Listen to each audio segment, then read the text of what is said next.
Bismillahirrahmanirrahim. Assalamualaikum warahmatullahi wabarakatuh. Baik, pada kesempatan kali saya akan mempresentasikan terkait metodologi penelitian materi etika penelitian.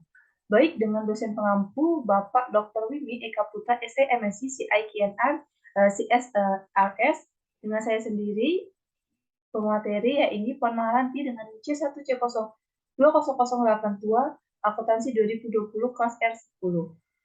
Masuk pada etika penelitian sendiri, di mana setiap hasil intelektual seperti keputusan pasti memiliki etika dalam proses pembuatannya. Maka dari itu harus memperhatikan kaidah-kaidah serta etika yang ada dalam penelitian ataupun dalam penulisan ke depannya. Dan juga proses penelitian menyangkut orang dan kehidupan. Maka dari itu seorang peneliti dituntut berkepiawai untuk menyampaikan informasi dari hasil penelitian, baik itu dengan kebijakan tanpa bijak tanpa atau satu pihak pun dirugikan. Sebagai kerja ilmiah, sebaiknya peneliti dilakukan secara terbuka atau open research sehingga siapapun bisa mengakses proses dan hasil penelitian secara terbuka. Masuk pada pembahasan pertama ini terkait etika penelitian. Adapun definisi dari etika penelitian sendiri, di mana etika berarti ilmu tentang apa yang bisa dilakukan atas ilmu tentang atau kebiasaan. Adapun juga David B. Resnick di dalam buku berjudul What is the Ethic in the Research and Why is the Important, mendefinisikan di mana etika sendiri sebagai metode, dasar atau juga perspektif yang digunakan untuk bertindak dan menganalisis sebuah permasalahan kompleks. Nah, di mana juga etika penelitian sendiri jika dirangkum ini merupakan suatu sikap dengan acuan yang harus dijunjung tinggi dalam melakukan suatu penelitian agar penelitian dapat berjalan dengan lancar. Nah, etika penelitian sendiri berkaitan dengan beberapa norma. Adapun juga seperti norma sopan santun, di mana memperhatikan konvensi dan kebiasaan dalam tatanan di masyarakat. Adapun juga norma hukum mengenai pengenaan sanksi etika ketika adanya pelanggaran. Adapun juga norma moral, di mana meliputi etikat dan kesadaran yang baik dan jujur dalam sebuah penelitian. Nah, etika penelitian sendiri ini secara teoritis dibagi menjadi dua, ini etika deontologi dan juga etika konsekuensi. Deontologi sendiri yaitu berarti benar, dan sedangkan yang satunya lagi yaitu membawa kebaikan bagi orang banyak. Masuk pada pembahasan kedua yaitu terkait tujuan etika penelitian, di mana tujuan dari etika penelitian sendiri adalah sebuah penelitian untuk memastikan bahwa tidak adanya seorang pun yang dirugikan atau dibahayakan dalam ketika seorang melakukan penelitian atau aktivitas riset. Adapun di antara beberapanya seperti mengatur perbuatan manusia dengan apa yang boleh dan tidak boleh dilakukan. Adapun juga membentengi manusia dari upaya melanggar atau disiplin atau yang berlaku. Adapun juga memotivasi manusia untuk melakukan perbuatan yang baik, benar, dan menghindari dari perbuatan yang buruk ataupun salah. Masuk pembahasan selanjutnya ini mengenai mengapa etika penelitian diperlukan. Nah, di mana dengan norma kita memiliki apa yang baik dan apa yang buruk, apa yang pantas dan apa yang tidak pantas, adapun juga seterusnya. Adapun juga alasan mengapa diperlukan normatika di antara ini, di mana riset bertujuan untuk memperbaiki hidup manusia. Nah, untuk bisa mencapai tujuan tersebut ini, kita memerlukan norma etika mengenai apa yang boleh dan apa yang tidak boleh dilakukan. Contohnya itu, kita tidak boleh mengarang data palsu ataupun memanipulasi data dan sebagainya. Selanjutnya ini riset merupakan hasil kerja sama banyak pihak. Nah, kalau itu harus ada nilai yang disepakati bersama bagaimana yang harus dijaga hubungan yang harmonis untuk penelitian ke depannya antara institusi, kelompok, ataupun sesama manusia sendiri. Adapun juga penelitian harus akuntabel terhadap masyarakat. Hal ini kenapa? Karena penelitian juga harus bisa mempertanggungjawabkan ia melakukan penelitian dengan kualitas dan etika yang baik. Adapun juga etika penelitian sendiri memerlukan dukungan dari masyarakat, di mana penelitian hanya bisa berlangsung untuk masyarakat percaya bahwa tujuan kita baik. Karena itu para peneliti harus mempunyai pedoman etika untuk meyakinkan masyarakat agar mendukung. Hal itu berarti dapat dilaksanakan dari waktu ke waktu dan buat penelitian sendiri. Adapun juga selanjutnya membahas mengenai etika penelitian dan penelitian. Nah, untuk menjunjung etika penelitian, maka National Academy of Science USA 1995 telah menerbitkan panduan sebagai pegangan dalam melaksanakan tugas, adapun tanggung jawab sebagai peneliti ataupun saintis. Nah, panduan tersebut dirumuskan dengan beberapa poin seperti ditampilkan, di antaranya itu penelitian harus mempunyai landasan teori. Nah, setelah artikel diterbitkan ataupun suatu penelitian dipresentasikan, para pembaca atau pendengar akan menilai hasil itu berdasarkan apa yang diketahui sebelumnya dari sumber lain.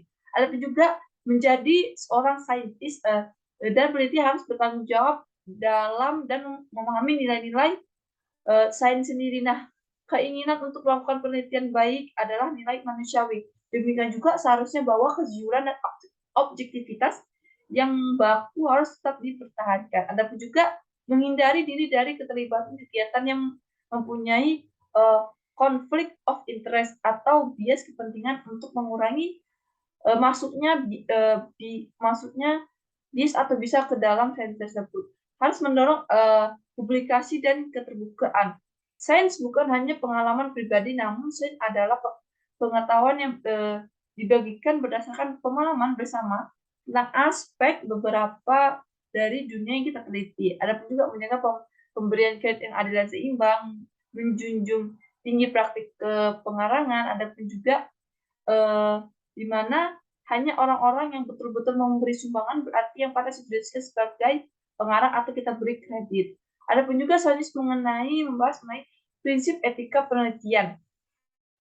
Setiap penelitian yang mengikuti sertakan manusia sebagai subjek penelitian wajib berdasarkan pada 3 prinsip etika, di antaranya itu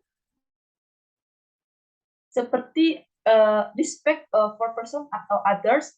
Hal ini bertujuan menghormati otonomi untuk mengambil keputusan mandiri atau self determination dan melindungi kelompok-kelompok independen tergantung atau rentan vulnerable dari penyalahgunaan atau harm atau abuse. Adapun juga yang kedua itu beneficency and non malfiance.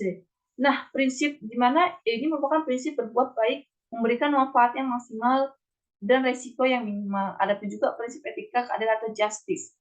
Prinsip ini menekankan setiap orang layak mendapatkan sesuatu sesuai dengan hak yang menyangkut keadilan distributif dan pembagian yang seimbang atau equitable. Adapun selanjutnya ini membahas mengenai kode etik penelitian. Nah, kode etik penelitian sendiri apa sih sebenarnya? Nah, ia merupakan acuan moral bagi peneliti dalam melaksanakan penelitian untuk mengembangkan ilmu pengetahuan teknologi bagi manusia. Ini menjadi suatu bentuk pengabdian dan tanggung jawab sosial yang bertakwa kepada Tuhan Yang Maha Esa. Adapun juga seorang peneliti dalam melaksanakan penelitian harus memperhatikan kode etik penulis. Di antara itu ada tiga kode. Ini pertama ini peneliti membaktikan diri pada pencarian kebenaran ilmiah untuk memajukan ilmu pengetahuan, menemukan teknologi dan menghasilkan inovasi bagi peningkatan peradaban dan kesejahteraan manusia ke depannya. Adapun juga dengan demikian bahwa penelitian sendiri harus menjunjung sikap ilmiah, di antaranya itu kritis, logis, dan juga empiris. Adapun juga tantangan dalam pencarian kebenaran ilmiah ini seperti yaitu kejujuran untuk terbuka diuji keandalan karya penelitian itu sendiri. Ada juga keterbukaan memberikan semua informasi kepada orang lain. Ada juga kode kedua ini penelitian harus kegiatannya itu dalam mencakup dan batasan yang diperkenankan oleh hukum yang berlaku. Bertindak dengan mendahulukan kepentingan dan keselamatan semua pihak yang berkaitan dengan penelitian berlandaskan tujuan mulia berupa penegakan hak-hak asasi manusia dan juga keterbatasan yang mendasarkannya.